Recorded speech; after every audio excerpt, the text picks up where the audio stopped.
Hey, what's up mga kabebeb? Magandang umaga sa inyo. Happy weekend, guys. So, this is it. I am finally happy to announce na nabuo na natin ang mic tutorial ng Akaso V50X. Yeah! Masaya lang ako guys na i-share to sa inyo kasi sulit. Sobrang tagal ko rin tong inifortan. So it took me at least 3 weeks to figure out how to finally fix the audio on this action camera. So without further ado, I'd like to introduce to you Akaso V50X modified microphone tutorial. Pero bago yan, pasok nyo muna ang intro!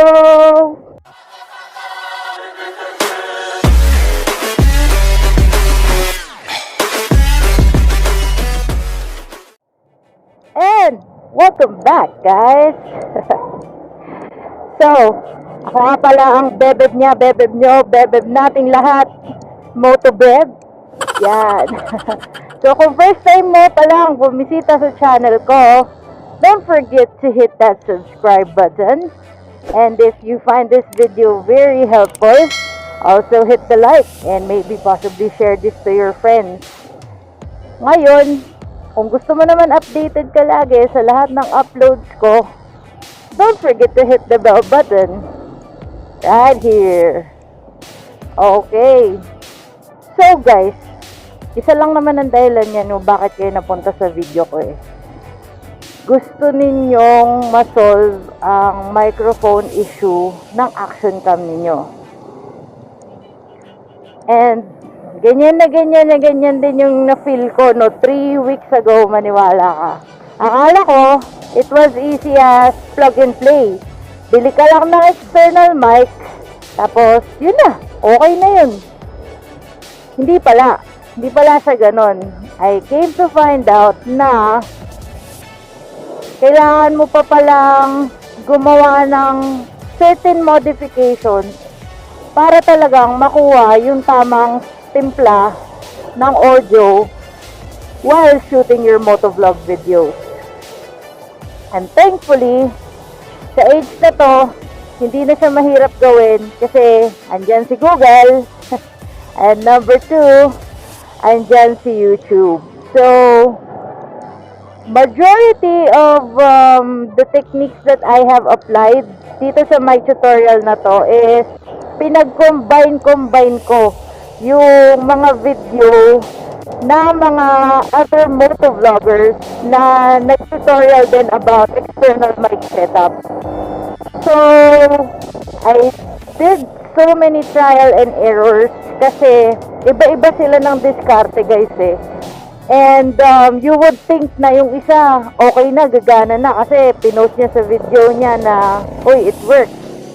Pero you will find out na may iba na namang issue ka na mai-encounter. So ganun, continuous siya. Pero I came to find out, and as you may guys also be experiencing this, ito yung main issues na na-encounter ko no sa microphone ko personally. Okay, so number 1 dyan is wind noise. Ay Diyos ko, wala kang ma-encounter na motovlogger dyan na hindi na-encounter ang wind noise issue kasi nga nagmamotor ka eh, umaandar ka, so natural yan, may hahampas at hahampas na hangin sa'yo. And ang mahirap pa dun sa ibang motovloggers is, syempre, minsan pag nagra-ride sila, they would do their top speed or minsan, diba, matulin talaga yung takbo nila. Now, ang nangyayari, sa sobrang lakas ng wind noise, nako-compromise din tuloy pati yung pananalita nila. No? And ayaw natin yun. Ayaw natin yun kapag nagmo-motovlog kasi gusto natin Pag pinanood yung mga videos natin, parang na-experience na din ng viewers yung na-experience natin sa ride. Ganun yung, palagay ko sa akin lang yun, Okay. Next, muffled ang boses or muffled voice. Ibig sabihin, pag nagre-record ka, naiintindihan naman yung boss mo, pero sobrang kulob. Yung ibang techniques na na-try ko, na sinadjust nila, is sobrang kapal na ng balot na yung tunog ng microphone. Hindi na siya natural yung dating. Low mga ito na yung natin. So, sobrang kapal na nito. And, nakasipsip na sa pinaka-tipod ng seat. Hindi ako nun. Kasi nga gusto ko as much as possible, audible yung boses natin. Naiintindihan tayo while doing our ride. Diba? So, noong una nakala ko, shit, sobrang imposible yata nito kasi hindi talaga, kahit anong gawin ko, hindi talaga napa-perfect yung audio ng voice ko. Pero, haha, never say die, never give up. Meron at merong paraan. Now, another issue related to the muffled voice problem is yung static noise. Now, guys, ang nangyayari dyan, di ba sobrang kapal ng gagawin nilang takip sa microphone. End up, ipupwesto nila yung microphone somewhere exposed or somewhere near sa bibig nila. No? Which, ang downfall naman nun, guys, kapag nagre-record ka at malapit to sa bibig mo masyado, is, nagpo-produce siya ng static noises.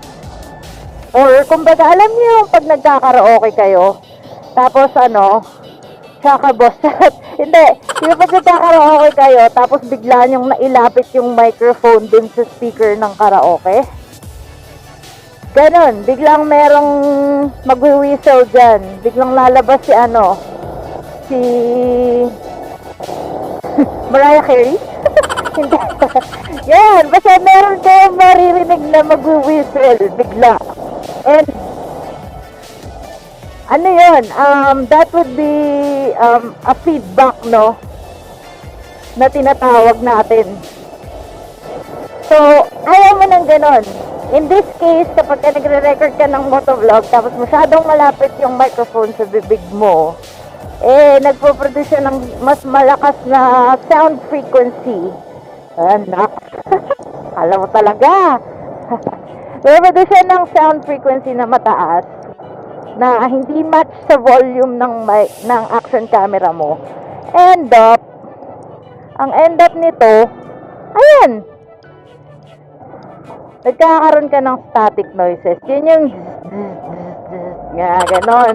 Habang nagsasalita ka, may ganon sa background. So, ayaw din natin nun. And then lastly, yan. Kapag matuloy na yung takbo mo, kapag maganda na yung takbo mo sa rides, nagbo-vlog ka, nagsasalita ka, pero dahil hindi mo namamalayan ang lakas ng hampas ng hangin, ayan na. Putol-putol na pala yung pananalita mo. Naka-cut off na yung audio mo. Tapos, end up, tapon lahat ng shoot mo. Or, ang gagawin mo, wala na, imamute mo na lang, tapos papatungan mo na lang ng music. Sayang, di ka narinig, di narinig yung feelings mo during the ride. Feelings. Okay. So, ganon siya, guys. That's the four main issues na na-encounter ko. Okay. Now, moving on. In order to do the microphone modification, meron kayong kakailanganing mga items. Okay. Para makompleto yung mic setup ninyo, no? So, ipa-flash ko yung picture real quick sa screen ng mga kakailangan nyo. So, meron tayo, of course, you will need the lavalier mic itself or lapel mic. Generic. So, lahat yan, yung mic na yan, accessible yan sa Shopee, accessible yan sa Lazada, pwede rin sa FB Marketplace. But I will post the link kung saan ko in-order yung microphone ko down below. And you will also see the pricing. Now, another thing that you will need is the Akaso V50X microphone adapter. Okay. So, again, the link is down below. Saan ko nakuha yung adapter na yan. But basically, this adapter is TRRS to TRS siya, guys. So, ayan. That's what you need in order to make your microphone work pagka plinag mo to dun sa action cam mo. So, yung port ng microphone ni Akaso V50X is just the same as your charging port. So, ang kailangan yung hanapin na tip ng adapter is micro USB. Yan. Gaya nung nasa picture. Okay? Another thing that you will need is electrical tape. Yan. Dagdag panghigpit ang pagsara. Okay? And then, also, you will need this lock. Itong lock na to.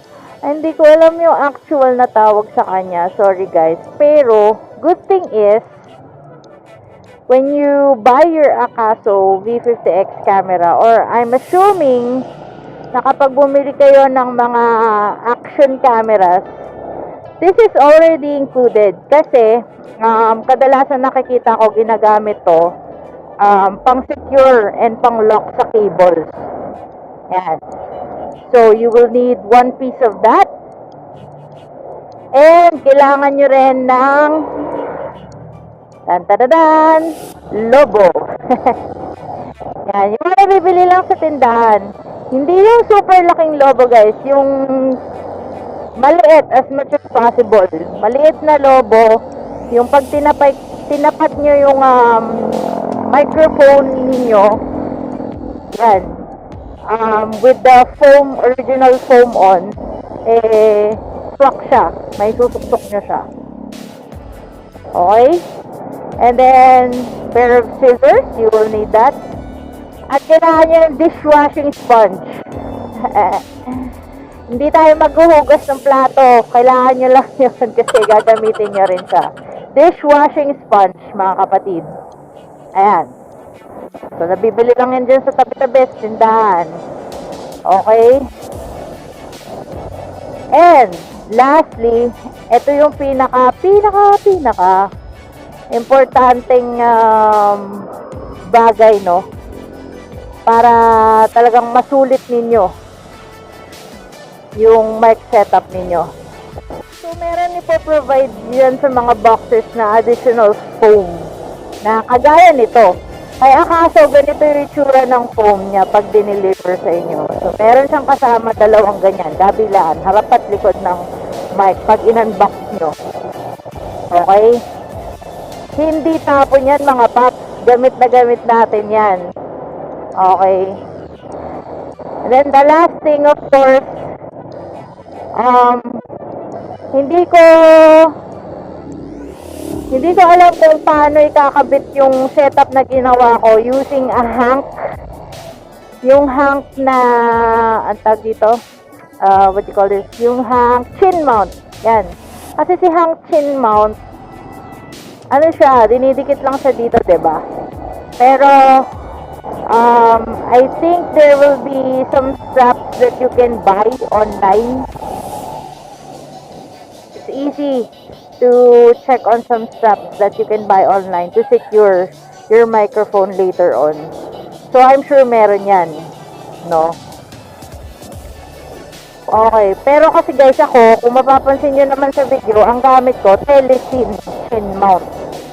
Ang gusto ko kasi ng telecine chin mount is anytime, pwede kong i-adjust yung baba, yung taas. Secure naman siya. And then, replaceable naman yung strap. And then, sobrang quality din naman niya. And, yun nga, may strap siya na nakapalupot sa likod. No? Which is later on, magagamit din natin.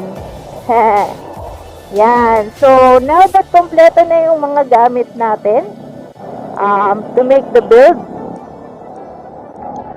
I just wanna share some 3 key points, okay, na baka ma-encounter nyo din while doing the microphone test or microphone build. So, first key point dyan mga paps, sa mga first time user ng Akaso or matagal na kayong user, you might have missed this. Hindi basta-basta plug and play yung Akaso microphone natin. Okay? So, kailangan nyo din guys na i-make sure na pumunta kayo sa setting ni Akaso V50X. So, punta kayo sa settings. Alright. And then, meron kayong makikitang second button sa side for another set of settings which will show you the volume control. Okay. Importante itong setting na to guys. Kasi this setting is related to how you will eliminate the static noise. So, siya yung in charge doon. So guys, ganito yan. Kapag nakuha nyo yung microphone niyo tapos hindi nyo pa siya sineset up, alam nyo naman yung quality ng voice niyo kung gaano siya kalakasin, kung gaano siya kahina. Moderate speaker ba kayo or medyo lively kayo sa daanan, napapasigaw-sigaw kayo. Okay? May mga ganon. So it really varies. Ako minsan, chill lang yung boss ko. Minsan ganito. Pag tutorial, energetic. Ayan. So, titimplahin nyo siya ngayon. Yung volume ng action camera ninyo. So, yung sa akin guys, dito sa setup ko, moderately loud yung boses ko ngayon sa tutorial na to. Nakaset siya at 50%. Hindi siya 100% kasi nakakaranas ako ng static at 100% and 75%. So, ayaw natin nun. Para matanggal yung static, iset mo siya as low as possible para ma-match yung boses mo. So, sa ibang tutorial ng Akaso V50X at saka sa ibang tutorial ng mga action cam, wala kayong maririnig na binanggit na ganyan. So, FYI na yan guys. Bonus na yan. Alright, next key point is also pupunta kayo sa settings ulit ni Akaso. So, pag pindot nyo first time ng settings button from the home display, okay, mapupunta kayo ngayon sa first page ng settings wherein kailangan nyo itong puntahan. Mag-scroll down lang kayo. Okay, makikita nyo ngayon guys yung external mic button. Ngayon, nagtataka kayo kasi baka, plinag ko, hindi naman na-observe yung sound or what's wrong with my audio, hindi naman sira yata yung microphone. Wait. Ay mga kapatid, i-check mo muna kung naka-on ba yung external mic option mo. Kasi, hindi niya talaga masasagap yung external mic kapag hindi yan naka-on. And same thing goes, vice versa. Halimbawa, naka-on yung external mic nyo tapos nag-shoot kayo without the external mic. Hindi naman niya magagamit yung internal mic niya. So, wala. Useless. Baka lang, no? Ma-encounter nyo yan. So, make sure na naka-on yan. Okay. And then, lastly, key point na gusto kong i-share is proper positioning ng microphone. Tarages. Yun lang yung masabi kong feedback dyan, tarages. Ang dami kong trinay dyan. Dyan ako pinaka natagalan and sobrang nakakaubos pasensya kasi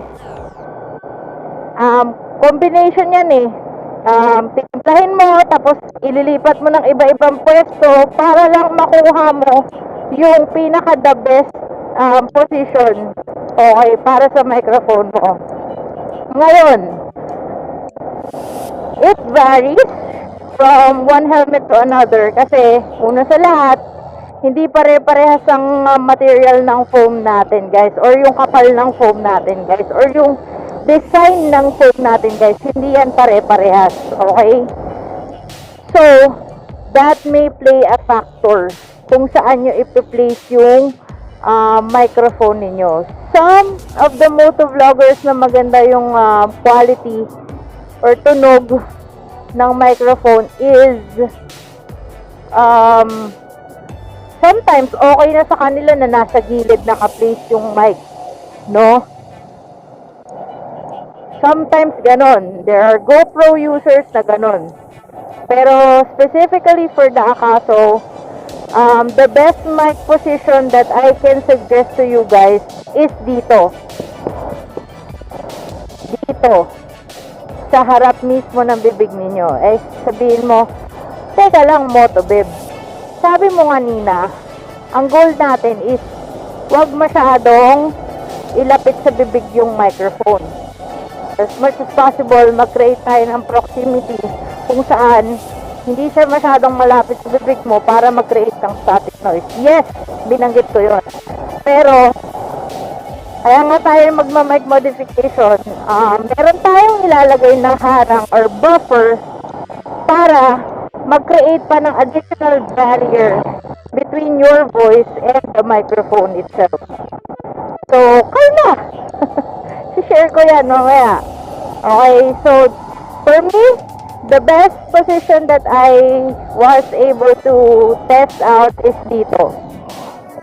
Kasi sakop niya yung audio, rinig niya yung bawat salitang i-let out mo.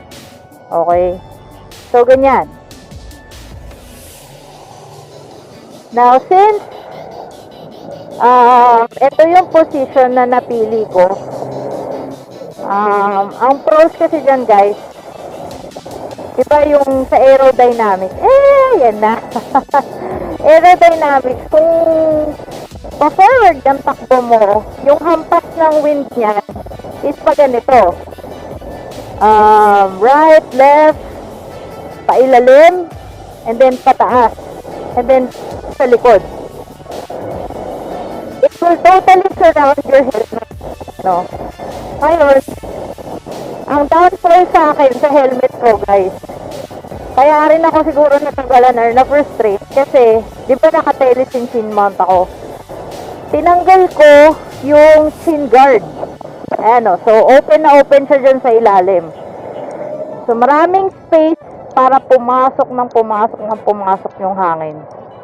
And yun yung naging frustration ko kasi tagal ko din dyan.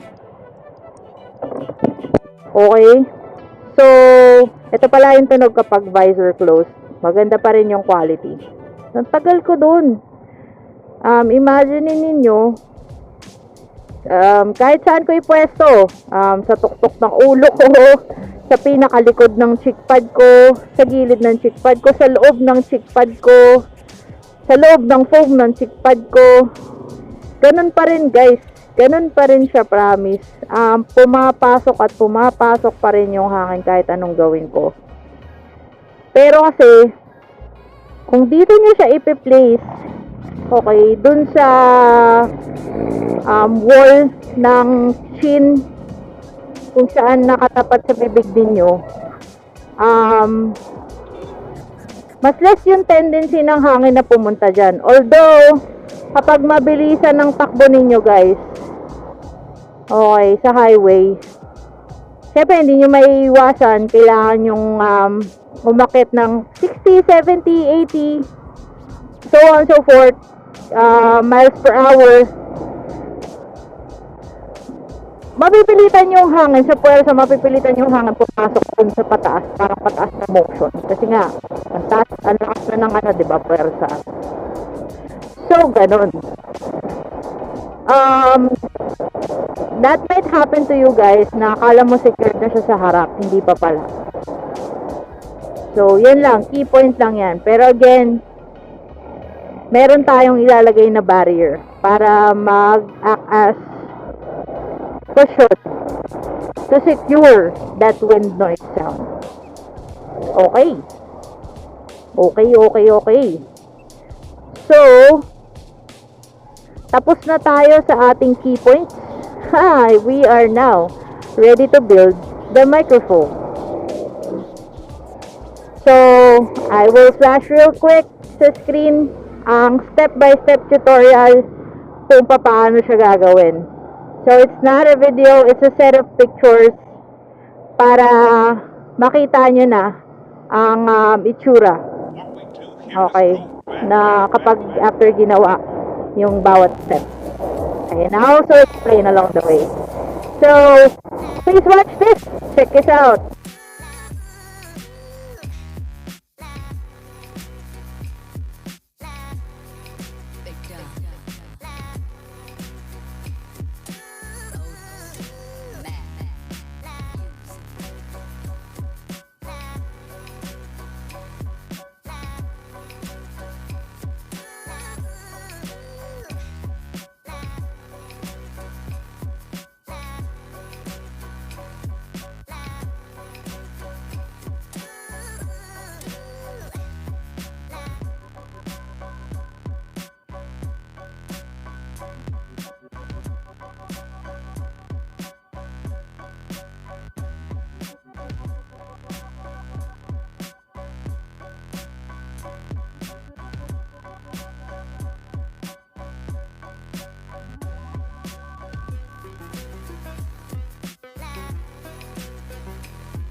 Or kung meron kayong suggestions, kung meron din kayong additional techniques to do a better build sa microphone natin, ay guys, you're more than welcome to leave a comment and I will answer it to the best of my ability. Basta alam ko yung topic. Yan. And if you guys also want me to do a different review about the Akaso V50X or different review about Sniper 150 or gusto nyo mag-travel tayo, ayan, please leave a comment down below. So, that's it for our Akaso V50X mic tutorial. This is MotoBeb signing off. Just wanna say, huwag kakalimutan, ride safe always!